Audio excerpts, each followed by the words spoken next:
I've seen the kind of people I teach are getting so open to spirit and to the idea that we're all one. It's more.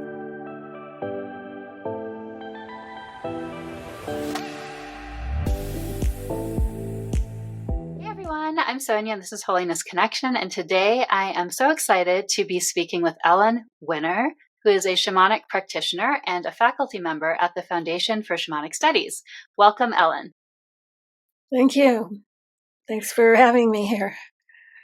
Yeah, just to start, I'm really curious about your journey to shamanism. So anything you want to share about your particular journey to that or your spiritual journey in general? Sure.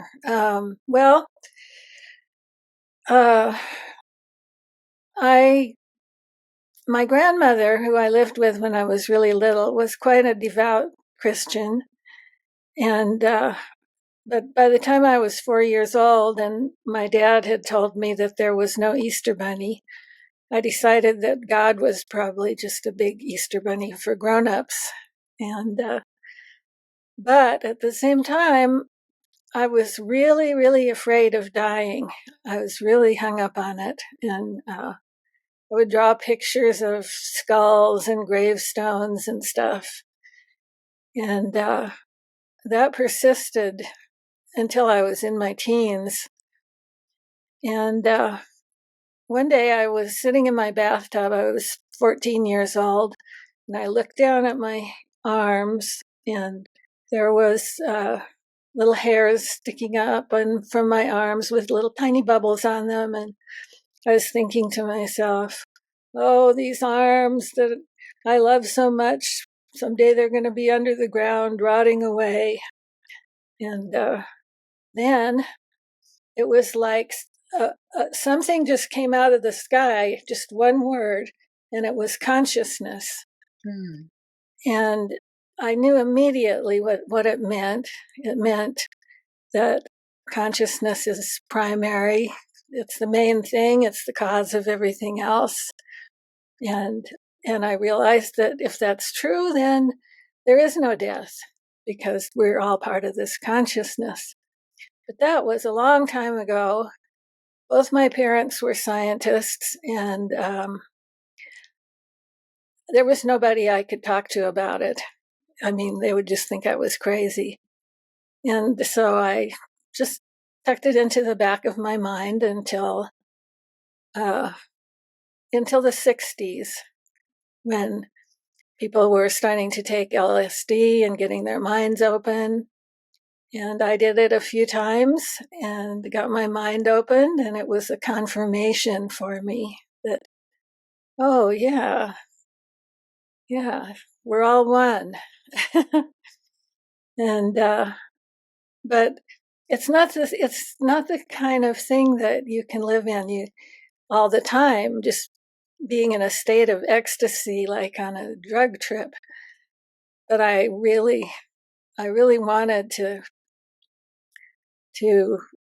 be in that state of ecstasy, really. And, but at the same time, I was, getting married, having children, and I went to law school and became a patent attorney. And I still kept my interest in the spirit world. From there, it was studying shamanism. And when I got into shamanism, I thought, well, I'm really interested in enlightenment. But actually, how I got into it was I read the Michael Harner's book. Michael Harner was a professor of anthropology, and he did a lot of field work in shamanic cultures and became convinced that it was a real thing. And so he brought it back and to the West. And so I learned from him and his Foundation for Shamanic Studies. And then I got a chance to study with shamanism in Nepal, shamans in Nepal. One of them was a Bun shaman, which is the Buddhist pre-Buddhist shamanism. The other one was more a Hindu type shaman. So, but I learned that, and then came home and kept on with my education through the foundation, and eventually retired from law and started teaching for the foundation.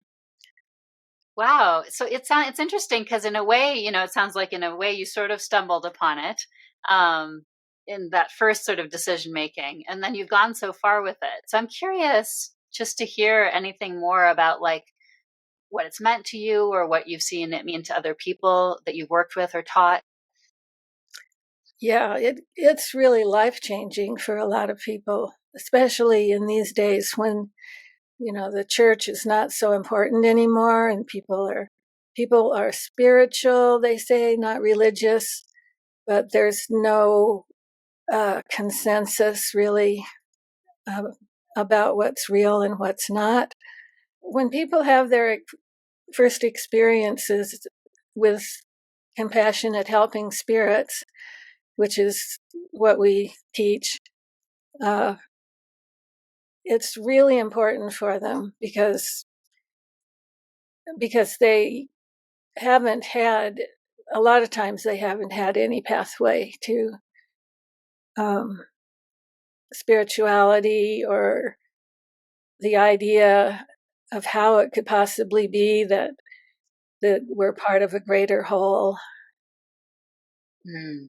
And whether there are whether they really exist, spirits that are compassionate and helpful, or are most spirits bad spirits, which that's not true. They're not. So Yeah. So it sounds like they can connect in a way. There's a question I was going to ask you a bit later, but it sounds like it's coming up already that through this experience, they have a connection, a deeper sense of connection to spirit and to maybe the whole, like you were saying.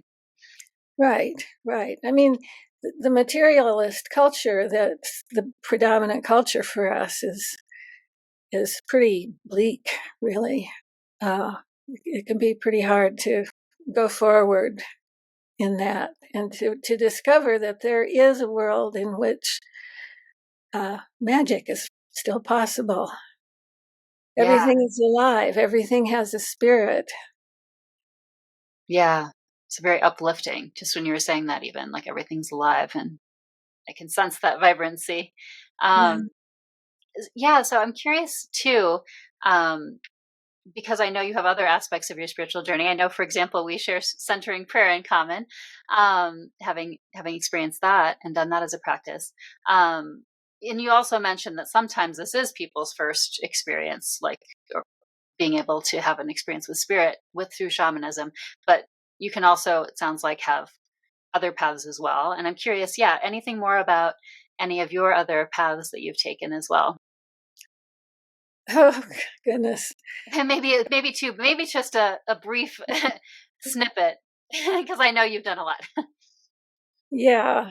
Well, my mother-in-law, my ex-mother-in-law, the mother of my ex-husband, she was a theosophist, and she kind of took an interest in me, and so that was that. Theosophy is kind of that philosophy that's. I guess it came out of Tibet, but it became important in England. And anyway, it was a whole theory of that there really are spirits, and what the shamans do is pretty important. But they weren't too far into, really, in my opinion. There was nothing that was delightful. It was pretty heady, Mm. and there was nothing that was just ecstasy Mm-hmm. about it, which is really important in shamanism. Yeah, I was going to say that because that was another question I had, like the importance of experience. Like I think you and I both also like reading books and thinking about things and concepts, but um, do you want to speak a little bit about the importance of experience and experiential, spiritual? Yeah, yeah. Um, Experience is everything.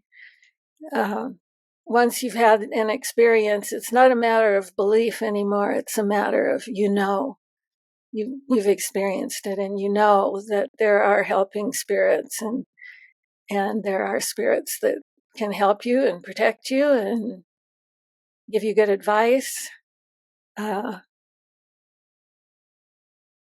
Yeah, I like to call that knowing with the capital K. And sometimes that can be sort of like my intuition I'm referring to too, but some of right, that is from having those touchstone kind of experiences. right, Like right. I've heard you say this before because you never forget them, right? I'm getting Never, that from you. That's a quote. That's an EllenWinner quote.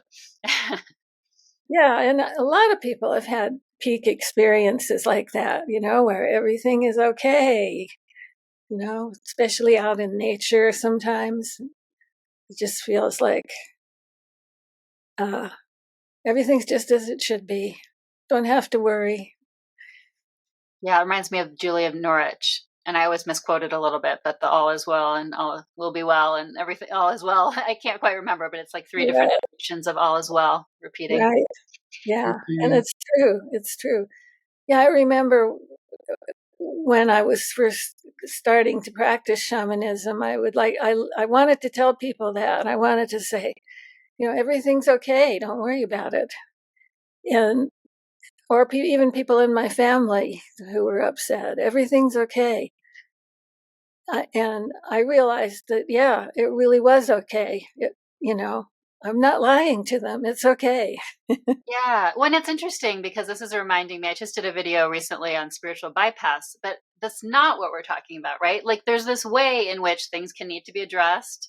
You can need to go through growth. There can all be, it's not like trying to repress emotions or something like that. But there's this fundamental truth of this all as well that we're talking about, right? Right, right. Mhm. Yeah, that doesn't mean that, that you don't have to go out and earn your living and meet all your challenges. We live in a material world. We have a material body. That's part of it. And really, for shamanism is about the material world. That's why we practice shamanism. We want to make things better for people in ordinary reality in their ordinary lives in uh, not in some strange state of consciousness that you can only access once in a while. That leads right into my next question. Actually, I'm curious about to hear a little more about that. Like how can it help people's lives? And maybe you could touch on what maybe some of us, the thing most of us have heard about shamanism is soul retrieval and things like that. But anything else you want to touch on as well about how it can help people? Oh yeah, I think it's a big deal when people realize that there's a there is a spirit world out there.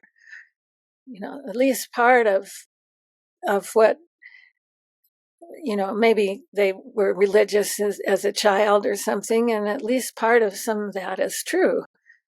And and it's not just we slog through our material life, we get old and we die, and that's it. It's not that.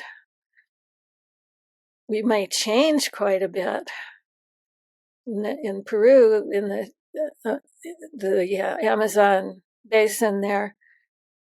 They believe that when they die, they shapeshift into an animal. Yeah, so it But sounds like it's touching in a lot to a sense of meaning for people that's healing.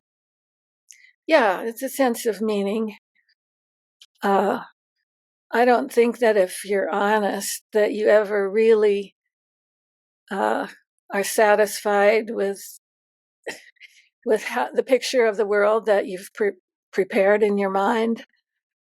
And are things like soul retrieval, is that something that you practice in your particular lineage? Oh yeah, um, that's the idea of soul retrieval, is that when you have a trauma, it startles part of your vital essence so much that it just goes away, or it goes dormant in your body maybe, or it goes out of your body, and then you don't have a lot of your vital essence. And people who have lost a lot of vital essence, or they're depressed, they can't recover from things that hurt them. They can't rise to meet the challenges of life, just ordinary challenges, like your toilet's clogged, or your electricity went out. They just have a big problem coping with what's easy for the rest of us. And so once you get soul retrieval, is to bring back these vital essence portions of a person's soul that have left their body, or gone, stayed there and gone dormant. And so once they get that back, then they become much more resilient. They can cope with their life. They feel better. They feel like they used to feel when they were feeling good. And it's a very healing thing, and it's one of the oldest things that shamans do. One of the most ancient techniques that shamans use to heal people. Yeah, that's really beautiful. It's reminding me too, shamanism. So, I call the channel Holiness Connection with the WH. So very much about all being one. So lots of our healing journeys can be psychological, they can be physical, they can be spiritual, like all at the same time. It's not so separate. And what you're talking about very much reminds me of that. Right. Mm-hmm. Right. Yeah.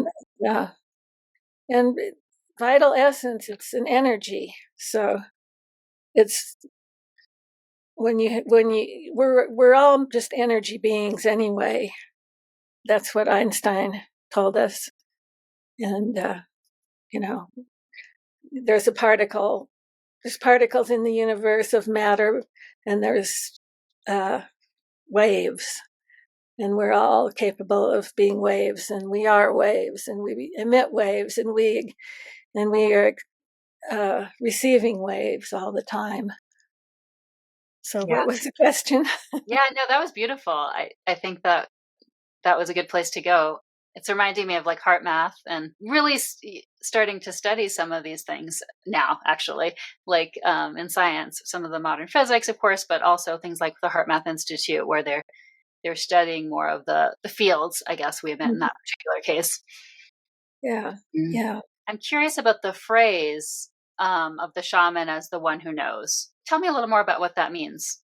Well, in shamanism, I heard Michael Harner say that a number of times to classes, that the shaman was the one who knows. And he was usually making the point that we know because we've experienced it. I think that's really why he said it the most. It's not that we know everything, we're just human beings.